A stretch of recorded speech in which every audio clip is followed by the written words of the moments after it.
Pak zotimi im Beograd ishte që çfarëdo që të thoshte kryeministri, ne nuk do ndiheshim të provokuar. Dhe faktikisht nuk ndihemi të provokuar, edhe pse,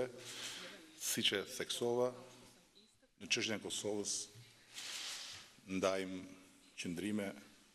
absolutisht papajtueshme. Për sa i përket shtjellimit që ju bët në pyetjen drejtuar meje lidhur me disa marrëdhënie me fqinjët, dua ta përsëris që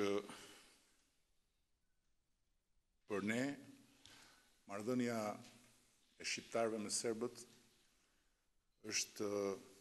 një marrëdhënie kyç për ardhmërinë e rajonit. Ndërkohë që për Greqinë kemi një marrëdhënie të gjatë të fqinjësisë mirë,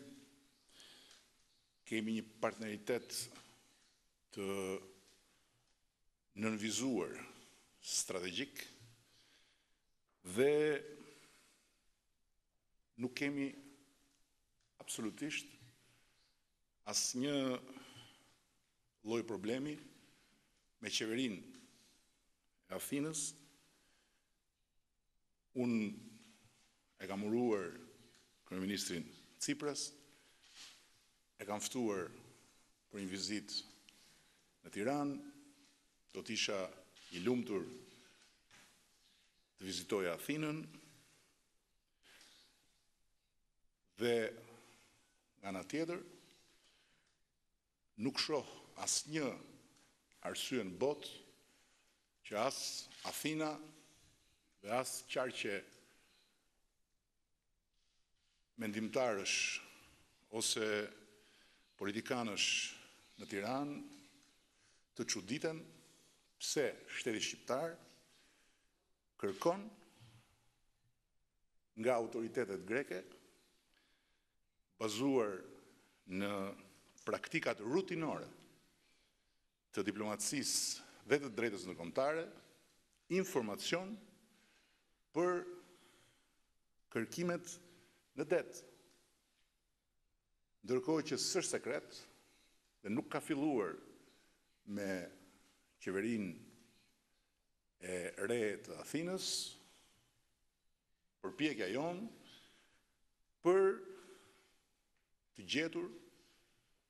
gjuhën e përbashkët dhe për të zgjidhur një çështje që për ne është një çështje e interesit kombëtar, ashtu siç është një çështje, besojmë, e interesit dypalësh, çështja e kufirit detar. Ne duam të vijojmë bashkëpunimin e nisur edhe në të shkuarën, kemi pasur një bashkëpunim të mirë me qeverinë e kryeministit Samaras, kemi zgjidhur problemin e vjetër dhe shumë të vështirë për shqiptarët të toponimeve dhe kemi mbajtur hapur kanalin e dialogut lidhur me çështjen e detit. Ne nuk kemi ndërmend ta negociojmë interesin kombëtar për të krijuar idenë e një fqinjësie të mirë. Dhe nga ana tjetër, ne jemi zotuar të bëjmë një politikë të jashtme me zero probleme me fqinjët, por ne nuk jemi zotuar të mbyllim syt kur shfaqet një problem që nuk e kemi krijuar ne dhe nuk e ushqejmë ne. Për sa i përket pastaj